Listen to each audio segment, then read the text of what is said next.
بسم اللہ الرحمن الرحیم الحمدللہ الذی لا یبلغ مدحتہ القائلون اول الدین معرفتہ وکمال معرفتہ التصدیق بہ وکمال التصدیق بہ توحیدہ وکمال توحیدہ الاخلاص لہ وکمال الاخلاص لہ نفی الصفات ذات عنہ لشہادات کل صفۃ انہا غیر الموصوف وہو رب العالمین المعترف بربوبیتہ سائر الخلق اجمعین الصلاۃ والسلام والتحیۃ والاکرام علی اشرف النبیین وخاتم المرسلین سیدنا و مولانا ابی فاطمہ محمد صلی اللہ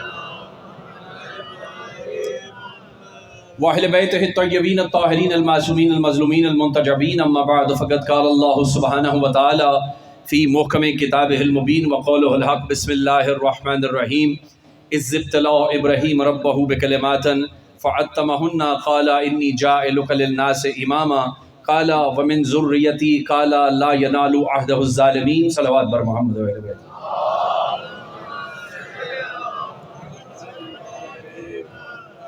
عزیزان گرامی قدر معزز سامعین اکرام، جتنے احباب میری آنکھوں کے سامنے تشریف فرما ہیں، یقیناً نگاہیں آپ کی منتظر ہوں گی ہر دل عزیز خطیب کے لیے، لیکن وہ جو میرے سے پہلے بزرگ ارشاد فرما رہے تھے کہ آج کی مجلس اعزا میں آپ کا حصہ تو تھا ہی، تو خداوند عالم نے میرا بھی شاید حصہ لکھا ہو۔ اور سرکار امام صادق علیہ الصلوۃ والسلام تک اللہم صلی علی سرکار تک پہنچنے کے لیے میں نے قرآن حکیم سے ایک مشہور و معروف آیت کی تلاوت کا شرف حاصل کیا، جسے آیہ امامت کے نام سے جانا جاتا ہے۔ ارشاد رب العزت ہوا بہت جلد ہم نے سرکار تک پہنچ جانا ہے، لیکن مقدمے کے طور پہ میں آیت کو سرنامہ سخن میں تلاوت کر رہا ہوں۔ پروردگار عالم نے کہا اذ ابتلی ابراہیم ربہ بکلمات فاتمہن قال انی جاعلک للناس اماما۔ ہم نے ابراہیم کا چند باتوں میں امتحان لیا، فاتمہن، اور ابراہیم اس امتحان میں پاس ہو گئے۔ توجہ ہے یار سارے صاحبان فکر کی، ہم نے چند باتوں میں ابراہیم علیہ السلام کا امتحان لیا اور وہ اس امتحان میں کامیاب ہوئے، فاتمہن، اور جب وہ کامیاب ہوئے تو ذات احدیت نے کہا، میں نے اس سے کہا حضرت ابراہیم علیہ السلام سے کہ میں نے آپ کو پوری انسانیت کا امام بنایا۔ یعنی جب امتحان دیا اس میں کامیاب ہو گئے تو ذات احدیت نے کہا کہ ہم نے آپ کو پوری انسانیت کا امام بنایا۔ سب سے پہلا پیغام قرآن یہ دینا چاہ رہا تھا کہ امامت امتحان سے ملتی ہے، بندے اکٹھے کرنے سے نہیں ملتی۔ توجہ ہے یار سارے صاحبان فکر کی جو میں عرض کرنا چاہتا ہوں۔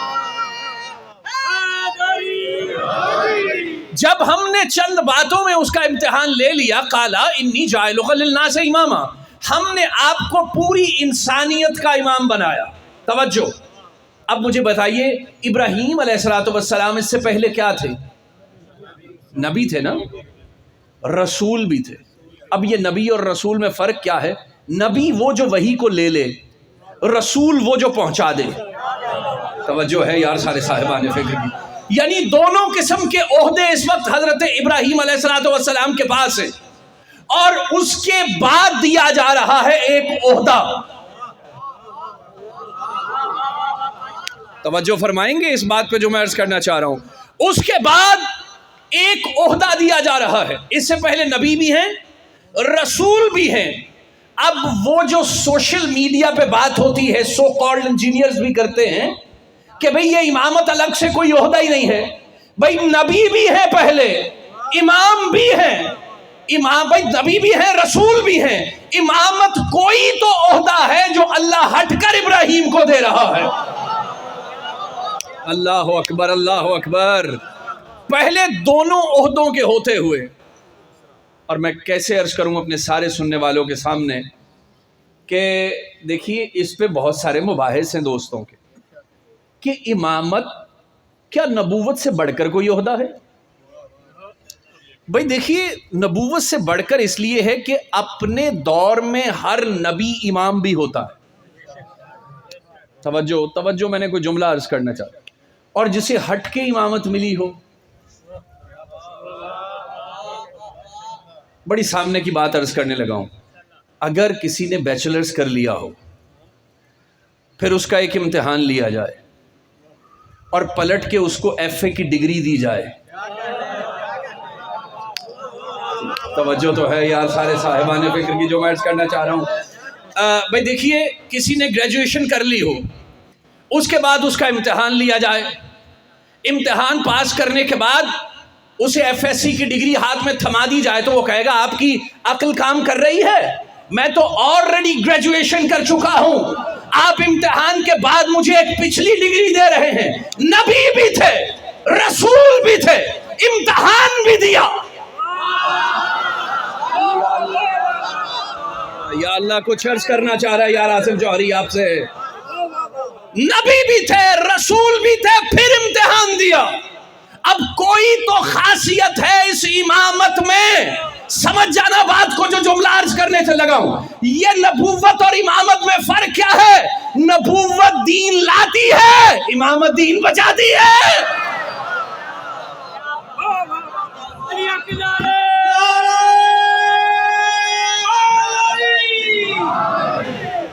توجہ ہے سارے صاحبان فکر کی جو میں عرض کرنا چاہ رہا ہوں. کالا ومن ذریتی, کتنے زیرک تھے نا حضرت ابراہیم علیہ السلام. جو ہی کہا نا کہ ہم نے تمہیں پوری انسانیت کا امام بنایا, کہنے لگے کالا ومن ذریتی, میری ذریت میں جائے گی. کتنے زیرک ہے نا حضرت ابراہیم علیہ السلام. اچھا دیکھیے نبوت جیسا منصب بھی نسل ابراہیم میں ہے, لیکن منہ سے مانگ کے نہیں لیا. دیکھیں ایک جملہ سمجھنے والے دوست تشریف فرما ہیں. نبوت جیسا منصب بھی نسل ابراہیم علیہ السلام میں ہے, لیکن منہ سے نہیں مانگ کے لیا. جو ہی کہا نا ہم نے تمہیں پوری انسانیت کا امام بنایا, فوراً پوچھ لیا کالا ومن ذریتی, میری ذریت میں جائے گی. یعنی حضرت ابراہیم علیہ السلام اتنے زیرک تھے کہ جب نبوت مل چکی منہ سے نہیں مانگی, جب امامت ملی فوراً کہا میری ذریت میں جائے گی. یعنی چاہ رہے تھے کہ وہ عہدہ کیوں نہ مانگوں اللہ سے کہ جس کے سلسلے قیامت سے جڑے ہوں, جب تک بارواں نہ آئے تب تک قیامت نہ آئے.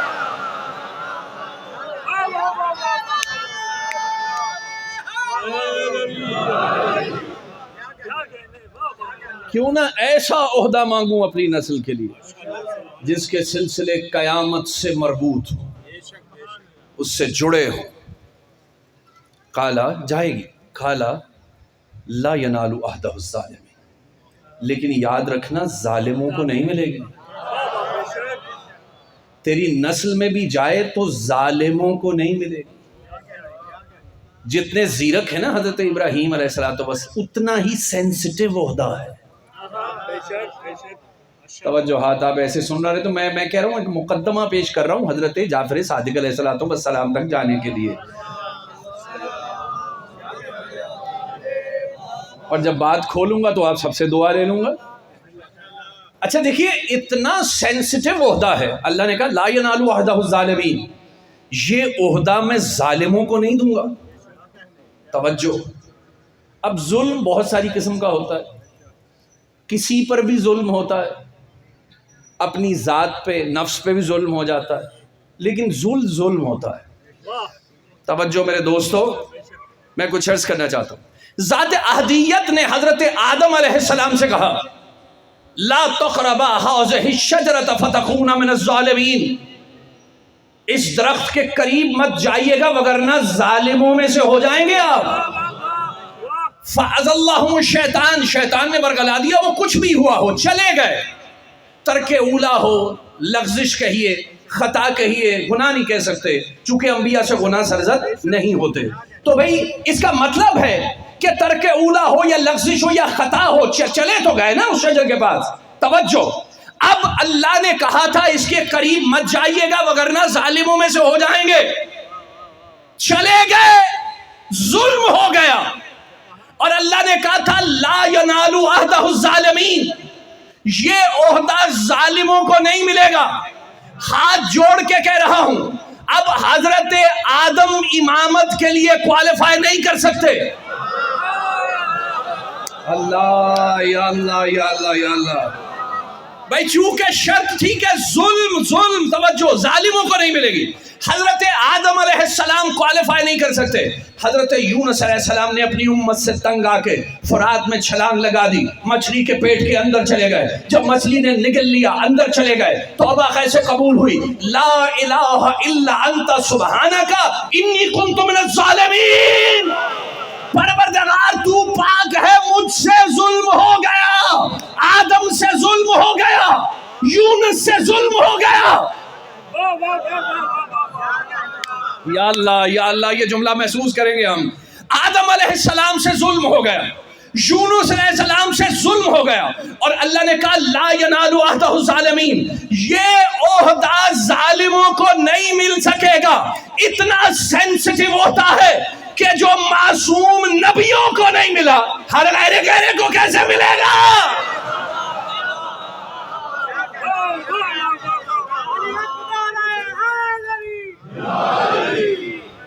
توجہ ہے سارے صاحبان؟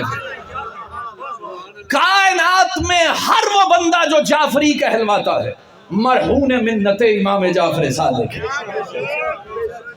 توجہ بھائی توجہ، میں تمہیں مربوط کر رہا ہوں، جوڑ رہا ہوں اس بات سے، لیکن اب کیا کروں، ایک جملہ تو سنتے جاؤ تاکہ میں آ جاؤں اپنے امام تک۔ دیکھیے، حضرت موسیٰ علیہ السلام کو اللہ نے قرآن میں امام کہا ہے۔ میں نے کہا ہر نبی اپنے دور کا امام بھی ہوتا ہے، لیکن جو بعد از نبوت امام کہلوائے کیسا ہوتا ہوگا؟ یہ جملہ سلیس ہونا چاہتا ہے، لیکن پہلے تو میں بتا دوں اس کی طاقت کیا ہے۔ امام کے لفظی معنی کیا ہے؟ جس کی پیروی کی جائے۔ امام وہ جسے فالو کیا جائے۔ ہم سارے فالوور ہیں اپنے امام کے، ٹھیک ہے، ہم پیرو ہیں اپنے امام کے۔ اب حضرت موسیٰ علیہ السلام کو قرآن نے امام کہا۔ اس دور میں حضرت موسیٰ علیہ السلام کے بھی کچھ فالوور ہیں، امام اچھے بھی ہوتے ہیں، امام برے بھی ہوتے ہیں۔ جہاں حضرت موسیٰ علیہ السلام کے فالوور ہیں وہاں فرعون کے بھی فالوورز ہیں۔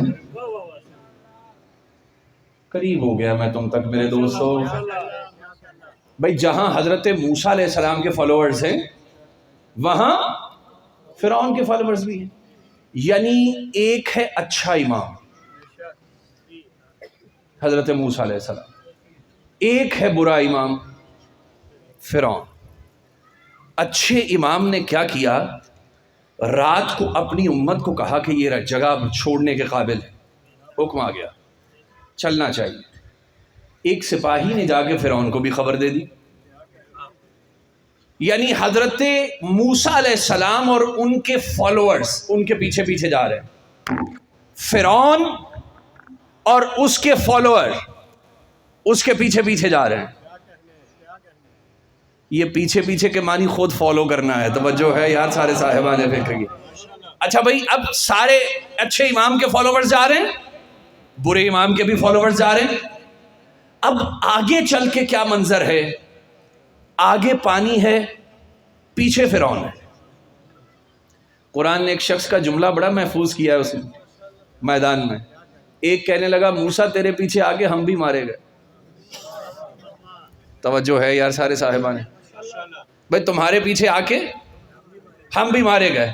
آگے پانی ہے، پیچھے فرعون اور فوج، کیا کیا جائے؟ ذات احدیت نے کہا موسیٰ گھبرائیے مت، اپنا عصا پانی پہ ماریے۔ اپنا عصا پانی پہ مارا، 12 راستے بن گئے۔ یا اللہ، کچھ عرض کرنا چاہ رہے آصف جوہری آپ سے، بھائی کامیاب تو کرنا ہے نا۔ اچھے امام نے 12 راستے بنائے، توجہات۔ اب جب 12 راستے بنائے، ایک اچھا امام ان کو 12 قبیلوں کی شکل میں گزار کے لے گیا۔ یا اللہ کچھ عرض کرنا ہے مجھے. آپ ایک اچھا امام ان کو 12 قبیلے بنا کے لے گیا. اب فرعون نے بھی جرت کی یہ منظر دیکھ کے, اس نے کہا پانی میں تو راستہ ہے. ہمت بڑھی, آگے بڑھا, اپنی فوج کو بھی کہا جلدی سے کراس کرو پیچھے ان کے. اب فرعون گیا اور اپنے فالوورز بھی ساتھ لیے, اور جب بالکل درمیان میں پہنچا تو اللہ نے اس پانی کو بند کر دیا. فرعون وہاں غرق ہو گیا. یعنی خود اکیلا برا امام اور اس کے فالوور پانی میں غرق ہو گئے. ایک اچھا امام 12 قبیلے بنا کے لے گیا. اب میں آصف جوہری اس منبر سے سوال کر رہا ہوں, اگر ایک اچھا امام 12 قبیلے لے جا سکتا ہے تو کیا 12 اچھے مل کے ایک قبیلہ نہیں لے جا سکتے؟ نعرہ تکبیر, نعرہ رسالت, نعرہ حیدری.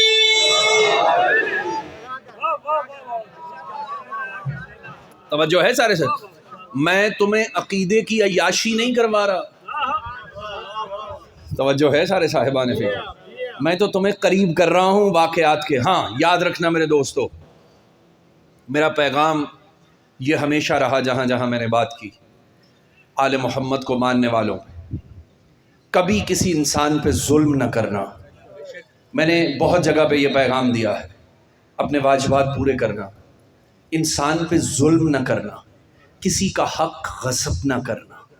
جنت تمہارا حق ہے.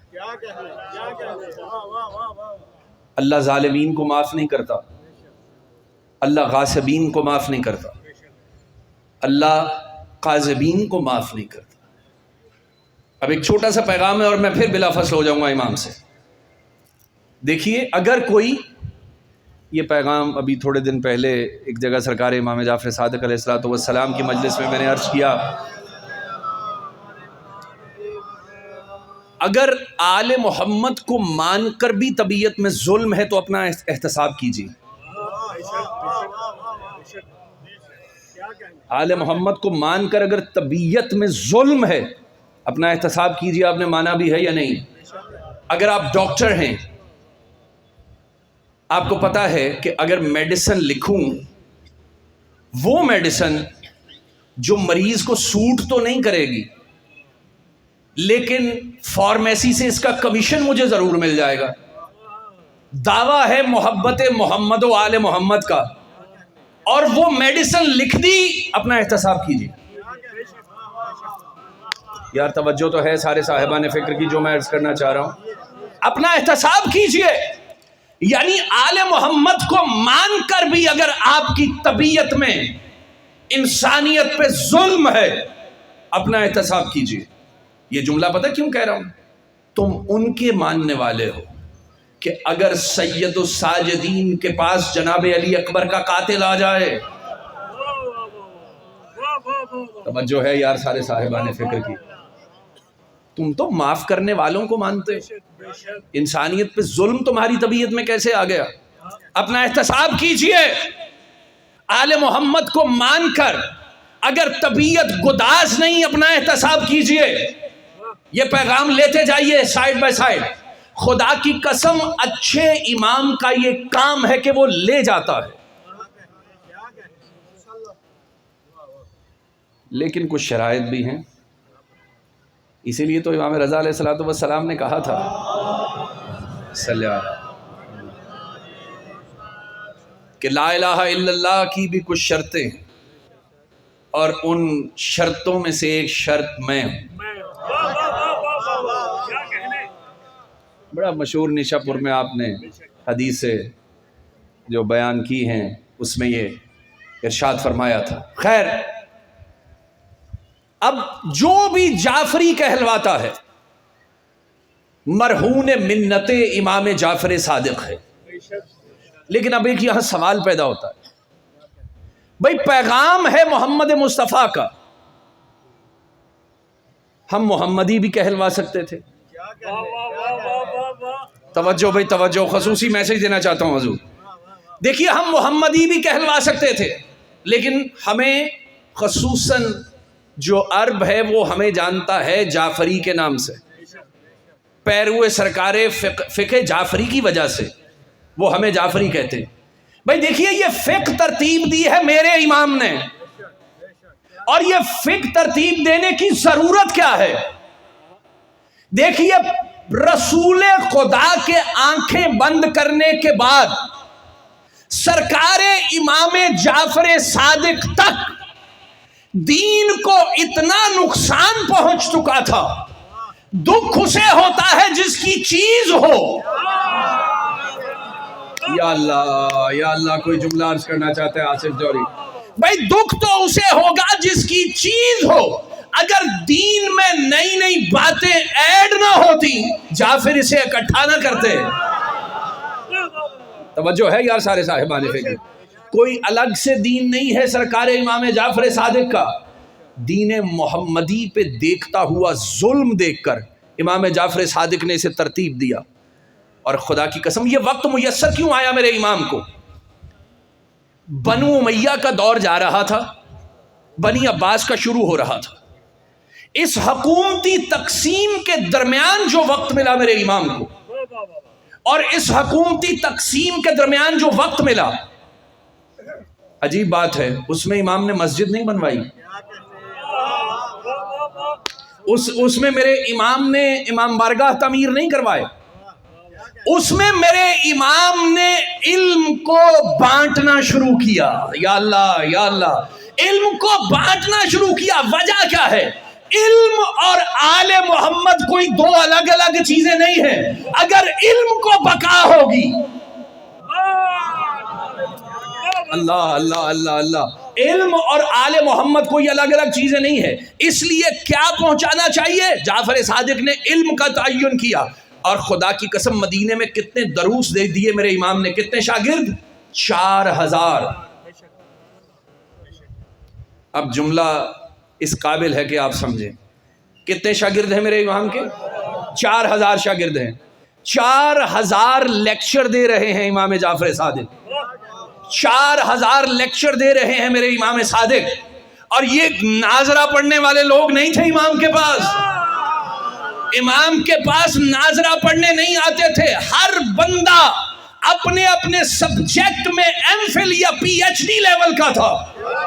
امام بیک وقت 4000 بندوں کو پی ایچ ڈی لیول کے لیکچر دیا کرتے تھے. اب میں کہتا ہوں پوری دنیا تحقیق کرے میرے امام پہ کہ وہ کیا کیا لیکچر دیتے تھے. علم عرفان پہ میرے امام نے بات کی, علم صرف پہ میرے امام نے بات کی, علم نحو پہ میرے امام نے بات کی, علم فقہ پہ میرے امام نے بات کی, اصول فقہ پہ میرے امام نے بات کی, بایولوجی پہ میرے امام نے بات کی, فزکس پہ میرے امام نے بات کی, کیمسٹری پہ میرے امام نے بات کی, فلکیات پہ میرے امام نے بات کی.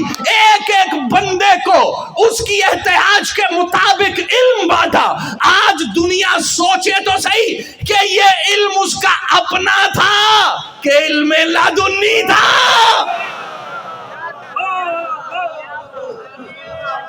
نعرہ حیدری.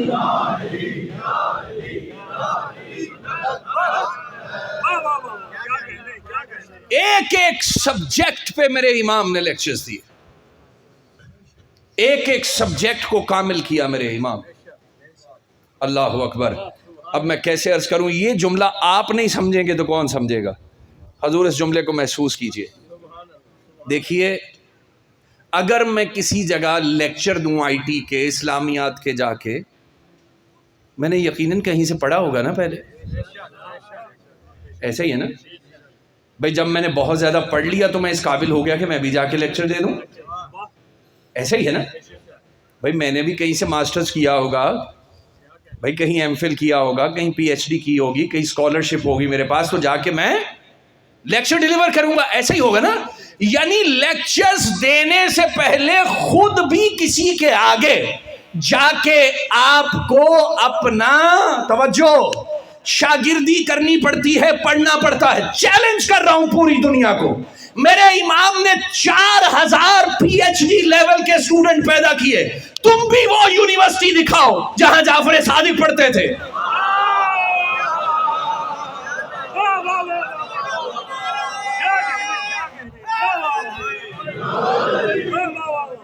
توجہ ہے یار سارے صاحبان فکر کی جو میں عرض کرنا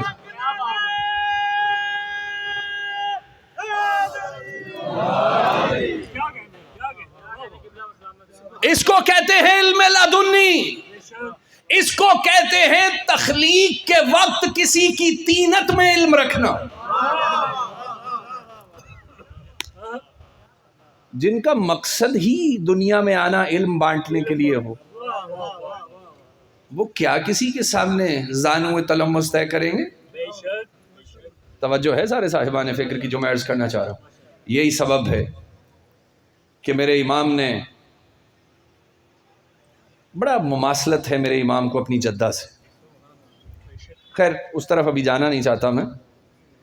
جب مدینہ چھوڑا نا ایک مرتبہ سرکار امام جعفر صادق علیہ الصلوۃ والسلام نے، یہ وہی دور ہے کہ جب وہ نجف اشرف گئے، سرکار امیر المومنین کی قبر مطہر کی نشاندہی کی پہلی مرتبہ سرکار امام جعفر صادق علیہ الصلوۃ والسلام. واپسی پہ کوفہ آئے، کوفہ کی مسجد میں ایک جگہ سٹے ہوا. لوگوں نے جوک در جوک آ کے ملنا شروع کیا.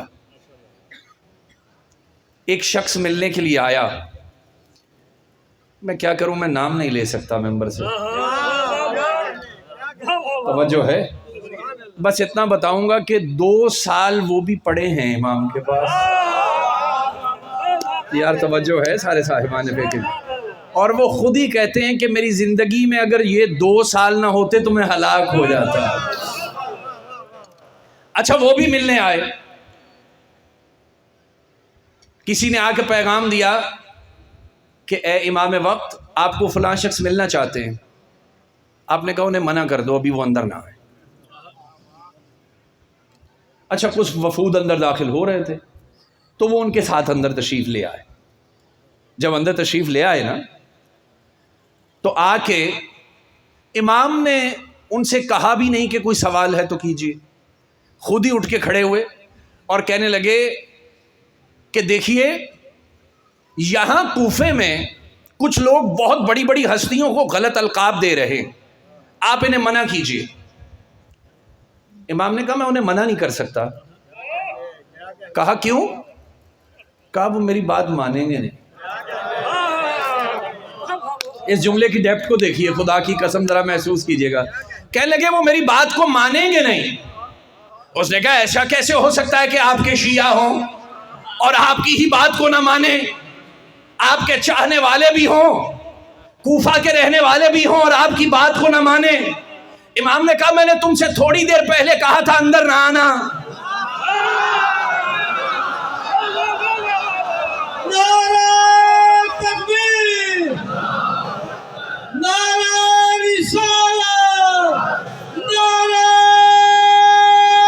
حیدری. توجہ ہے یار سارے صاحبان فکر کی. امام نے کہا وہ میری بات مانیں گے نہیں، میں نے تھوڑی دیر پہلے تم سے کہا تھا اندر نہ آنا، جب تم نہیں مان رہے. یا اللہ کوئی جملہ عرض کرنا ہے. ابھی میں نے خاموش ہوئے، بیٹھ گئے. اب امام کا چونکہ رخ ہو گیا اس کی طرف تو پھر امام نے پوچھا، کہا ہم نے سنا ہے آپ فتاویٰ دے رہے ہیں. کہنے لگے جی ہاں ہم آپ کی روش پہ چل رہے ہیں. کہا اگر میری روش پہ چل رہے ہوتے تو الگ سے فتاویٰ نہ دیتے. محسوس کیجئے گا کوئی جملہ، خدا کی قسم اب جو میں واقعہ بیان کرنے لگا ہوں تاریخ میں وہ بالکل واضح روشن ہے، ہر شخص نے لکھا ہے وہ واقعہ. اور میں ممبر سے کہہ رہا ہوں کہ حقانیت ہے مذہب اہل بیت کے لیے واقعہ کافی ہے. حقانیت مذہب اہل بیت کے لیے واقعہ کافی ہے. امام کہنے لگے فتاویٰ دے رہے ہیں آپ؟ کہنے لگے ہاں. کہا اچھا بتائیے آپ کے ماخذ کیا ہیں، آپ کس طرح فتویٰ اخذ کرتے ہیں؟ کہا قرآن سے. کہا اگر قرآن سے آپ کو سمجھ نہ آئے پھر؟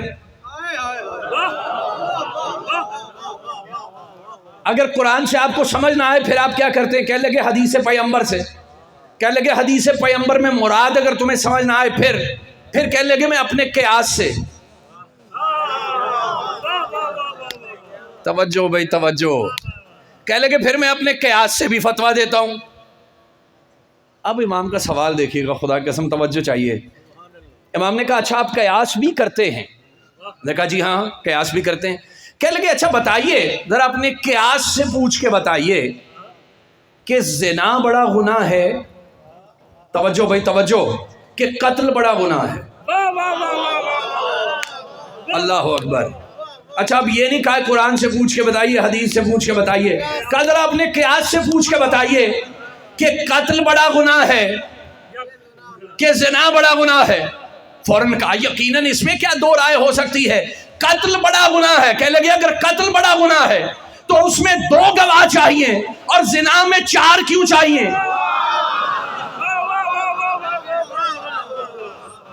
اللہ اکبر، اللہ اکبر۔ کا امام اس کا نہیں پتا ہے، کوئی اور سوال کر لیجیے۔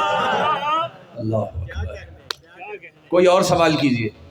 کہا اچھا یہ بتائیے روزہ بڑی عبادت ہے کہ نماز بڑی عبادت ہے؟ کہنے لگے بھائی جمہور کی اس پہ رائے ہے کہ نماز بڑی عبادت ہے۔ کہنے لگے اچھا یہ بتاؤ جو عورت پہ مخصوص ایام ہوتے ہیں اس میں اس پہ نماز واجب نہیں ہوتی، روزے کی قضا بعد میں بھی اسے پوری کرنی پڑتی ہے؟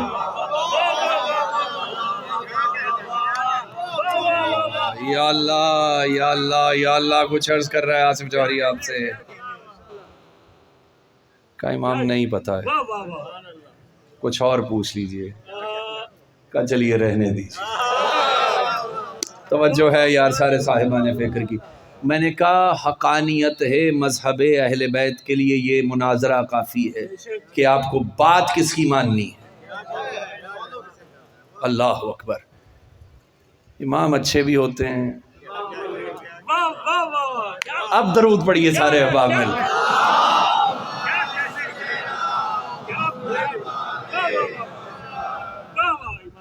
سمجھ رہے ہیں میری بات کو جو میں عرض کر رہا ہوں آپ کے سامنے؟ اب میرا مقدمہ سمجھ رہے ہیں میرے دوست جو میں عرض کرنا چاہ رہا تھا؟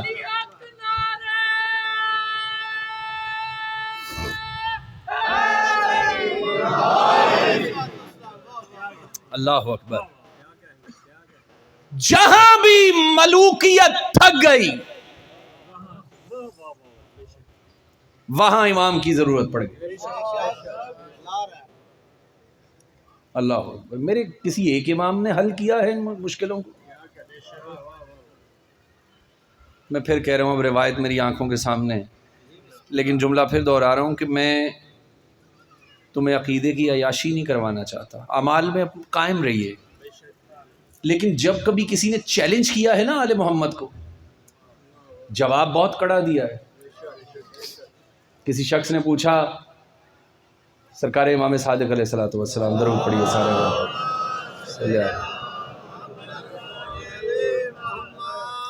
کہنے لگا اے امام بتائیے کہ اگر آپ کا شیعہ گناہ گار ہو اس کی بخشش کیسے ہوگی؟ خدا کی قسم کیا رعایات رکھی ہیں اللہ نے تمہارے لیے۔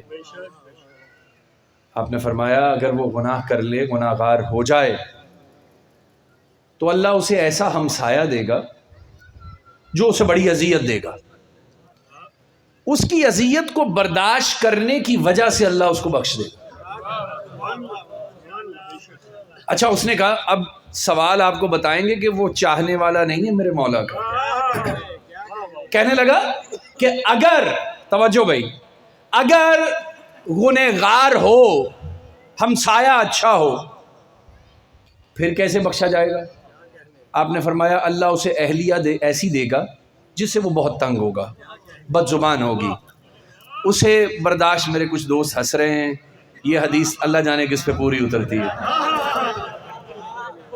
اچھا بھائی اب جو اہلیہ ہے، بد زبان ہے، وہ اسے برداشت کرے گا، اللہ اسے برداشت کرنے کے سبب اس کو جنت میں بھیج دے گا۔ توجہ ہاتھ چاہیے بھائی اب۔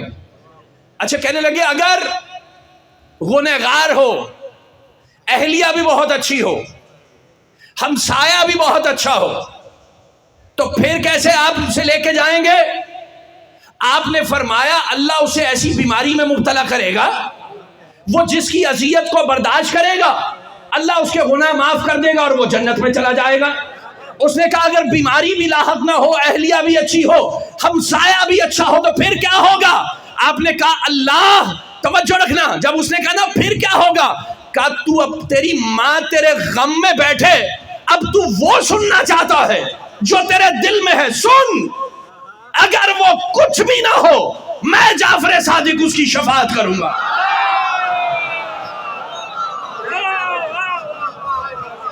نعرہ حیدری، آنکھوں کی ٹھنڈک، دل کا چین، یا حسین یا حسین. نعرہ حیدری.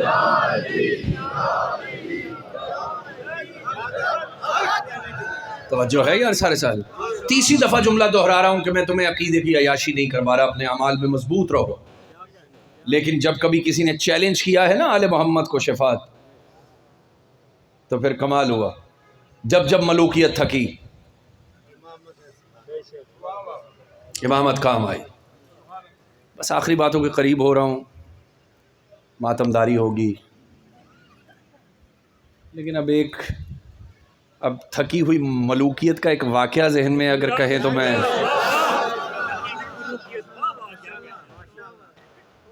امام رضا علیہ السلام کا دور تھا.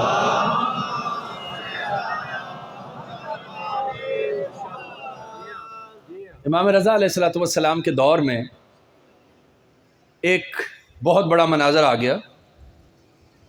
کرسچن تھا اور وہ جو درباری ملا تھے ان سے مباحث ہوئے، اور بات یہاں آ کے رک گئی کہ اس نے آ کے ایک سوال کیا. اس نے کہا بتائیے آپ عیسیٰ علیہ السلام کو مانتے ہیں؟ سارے مسلمانوں سے پوچھا اب کون سا ایسا مسلمان ہے جو انکار کرے کہ ہم حضرت عیسیٰ علیہ السلام کو نہیں مانتے؟ بھئی جو انبیاء گزر گئے پہلے ان پہ ہمارا ایمان ہے. سب نے کہا کہ ہم عیسیٰ علیہ السلام کو مانتے ہیں. اب سوال کی ڈیپتھ محسوس کیجئے گا، اس کی گہرائی کو دیکھیے گا. کہنے لگا تم عیسیٰ کو مانتے ہو؟ سب نے کہا ہم عیسیٰ علیہ السلام کو مانتے ہیں. اس نے کہا میں محمد کو نہیں مانتا. آپ نے محسوس کیا؟ اس نے کہا میرا دین کتنی حقانیت والا ہے کہ میں یہ کہہ سکتا ہوں کہ میں محمد کو نہیں مانتا، تم نہیں کہہ سکتے کہ ہم عیسیٰ کو نہیں مانتے. یا اللہ کوئی جملہ محسوس کر رہے ہیں؟ تو بھائی آپ لوگ نہیں کہہ سکتے کہ ہم عیسیٰ علیہ السلام کو نہیں مانتے، میں کہہ رہا ہوں میں محمد مصطفیٰ کو نہیں مانتا. اچھا. اس نے دوسرا سوال کیا. اس نے کہا اچھا یہ بتاؤ تمہارے نبی کہاں دفن ہیں؟ تو سب نے یکجا ہو کے کہا کہ وہ مدینے میں. کہنے لگے یعنی کہ خاک میں ہیں، یعنی کہ زمین میں ہیں، اور میرا نبی ہے چوتھے آسمان پہ، تمہارا بڑا کہ میرا بڑا؟ یا اللہ، تمہارا نبی بڑا کہ میرا نبی بڑا؟ تمہارا زمین میں، میرا آسمان میں. اب جب درباری ملا اور ملوکیت تھک گئی نا، کہنے لگے ذرا فرزند رسول کو تو بلاؤ، ذرا فرزند رسول کو تو بلوائیے. یہ معاملہ کہاں تک آ گیا، کس نہج تک آ گیا؟ سرکار امام رضا علیہ السلام تشریف لے کے آئے، مسجد کو خالی کیا گیا، مسجد نشین ہوئے. ایک مرتبہ کہنے لگے سوال کر، کیا ہے تیرا سوال؟ اب ذرا جواب دیکھنا میرے امام کا، خدا کی قسم. کہنے لگے سوال کر، تیرا سوال کیا ہے؟ کہا بتائیے کہ آپ عیسیٰ علیہ السلام کو مانتے ہیں؟ کہا ہاں، وہ عیسیٰ جو میرے نبی کے آنے کی خبر لے کے آیا تھا اسے مانتا ہوں، اگر کوئی اور عیسیٰ ہے میں اسے جانتا بھی نہیں.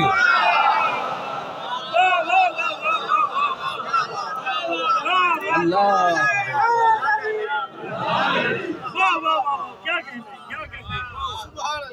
اللہ اکبر. کیسا کامل جواب ہے نا میرے امام کا. اگر کوئی اور عیسیٰ ہے تو میں انہیں جانتا بھی نہیں ہوں، ہاں وہ عیسیٰ علیہ السلام جو میرے جد کے آنے کی خبر لے کے آئے تھے انہیں مانتا. خاموش ہوا. اس نے کہا یہاں بات کچھ اور ہے. کہا کر دوسرا سوال کیا ہے؟ کہنے لگے کہ آپ کے نبی کہاں ہیں؟ کہا مدینے میں. کہا مٹی میں؟ کہا ہاں مٹی میں. وہ کہنے لگا کہ میرا نبی چوتھے آسمان کے فلق چہارم پہ ہے، تمہارا میرا کہ بڑا؟ تمہارا بڑا کہ میرا بڑا؟ آپ نے کہا ابھی فیصلہ کر لیتے ہیں. ایک شخص سے کہا ذرا ترازو لانا. وہ ترازو لے کے آیا. آپ نے ترازو کو پکڑا، ایک میں بھاری چیز رکھی، ایک میں ہلکی رکھی، جو بھاری تھی وہ زمین کی طرف جانے لگی، جو ہلکی تھی وہ اوپر کی طرف اٹھنے لگی۔ کبھی بھی نہیں سمجھ میں آیا، جو محمد سے ہلکا ہے وہ آسمان میں ہے اور جو بھاری ہے وہ زمین میں ہے۔ نعرہ حیدری، جیڑا کہنا علی حق اوتے کردا کوئی نہیں شک، دونے حق، علی حق، علی حق، علی حق، علی حق، علی حق، نعرہ حیدری، بلند تر سلوات۔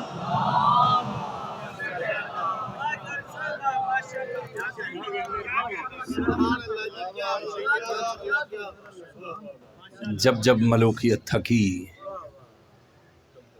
آئمہ نے مدد کی۔ میرے امام حق امام ہیں، خدا کی قسم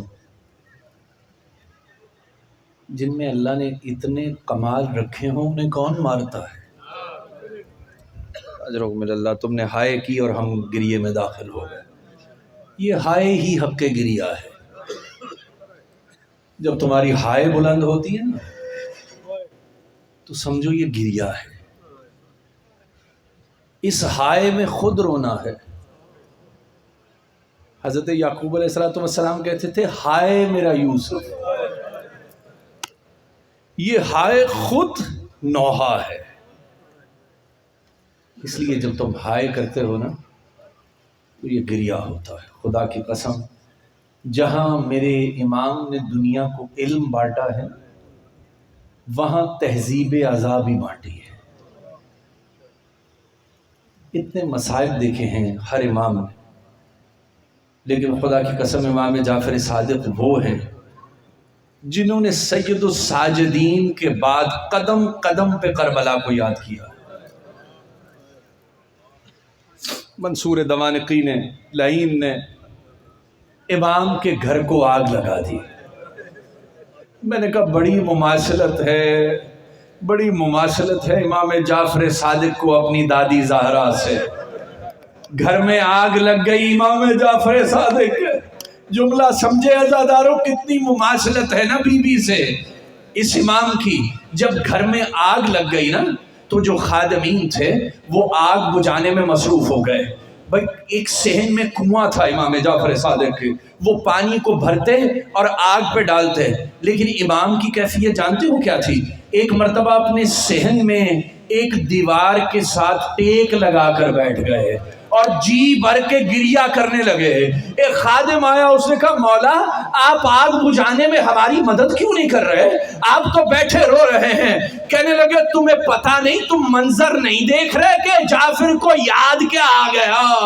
ہائے وہ شام غریبہ، جب خیموں کو آگ لگی، ارے میری تو بچیاں بھاگ بھاگ کے صحن میں آ رہی ہیں، لیکن ہائے میری پھوپھیاں، ارے عباس نہیں تھے، صرف سجاد تھا، ایک خیمے سے نکلتی۔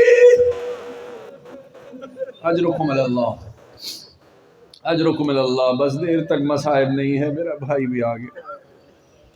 ایک خیمے سے نکلتی دوسرے خیمے کی طرف چلی جاتی۔ مجھے وہ شام غریبہ کا منظر یاد آ گیا، ایک تہذیب اعضاء جو جعفر صادق نے سکھائی۔ اور ایک مرتبہ کسی نے کہا کہ میرے بیٹے کی شادی ہے، تشریف لائیے گا۔ کہا نہیں، تم شادی کے بعد ہمارے گھر پہ آنا، تمہارا باپ بھی مرثیہ کہتا تھا میرے حسین کا، اور سنا ہے تم بھی مرثیہ پڑھتے ہو مولا حسین پہ۔ کہا ہاں مولا پڑھتا ہوں۔ کہا ہمارے گھر پہ آنا اور ہمیں مصائب امام حسین سنانا۔ ایک مرتبہ وہ گھر پہ آیا اور آ کے اس نے مجلس کو پڑھنا شروع کیا، مرثیہ شروع کیا۔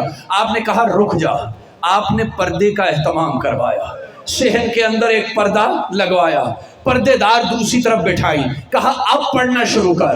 جب گریہ شروع ہوا نا، ایک مرتبہ دائیں طرف سے خواتین کے رونے کی آواز آئی، ایک مرتبہ ادھر سے جناب امام جعفر صادق کے رونے کی آواز آئی۔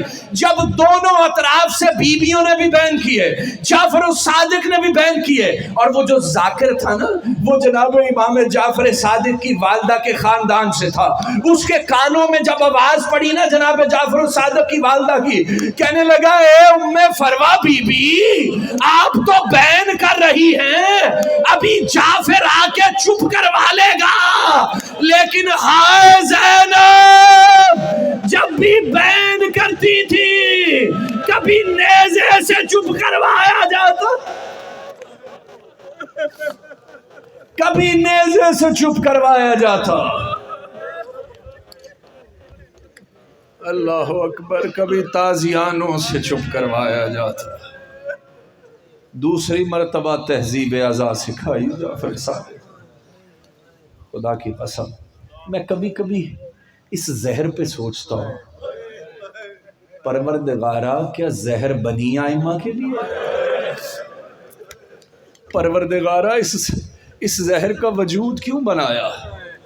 کتنے میرے امام ایسے جنہیں زہر دی گئی، خدا کی قسم بس جملہ کہنے تابوت برآمد ہو جائے گا، نوحہ خوانی ہوگی، تم ماتم کرو گے، لیکن اس تابوت کو پرسہ دیتے ہوئے نا ایک ایسے جنازے کو ضرور یاد کرنا جو دھوپ میں پڑا رہا ہے۔ ایک ایسے جنازے کو کبھی فراموش نہ کرنا جو دھوپ میں پڑا رہا تھا۔ بس جعفر الصادق کا جنازہ تو تیار ہوا نا، یہ میرا واحد امام ایسا ہے جس کے جنازے میں سینکڑوں بلکہ ہزاروں لوگوں کی تعداد تھی۔ ایسا ہی ہے نا، میرے رسول کے جنازے میں 11 لوگ، بی بی زہرا کے جنازے میں 4 لوگ، امیر المومنین کے جنازے میں 2 لوگ، یعنی کتنے غربت بھرے جنازے ہیں۔ اب میں ہاتھ جوڑ کے تابوت آنے سے پہلے جملہ کہنے لگا ہوں، اور تابوت آ جائے گا امام جعفر صادق کا، میں کہوں مولا صادق یہ آپ کا جنازہ ہے جو شان و شوکت سے اٹھا، ہائے وہ آپ کی جد حسین کا جنازہ کہ سید الساجدین تھے لیکن موجود نہیں تھے، جنازہ پڑا رہا ماتم مسئلہ۔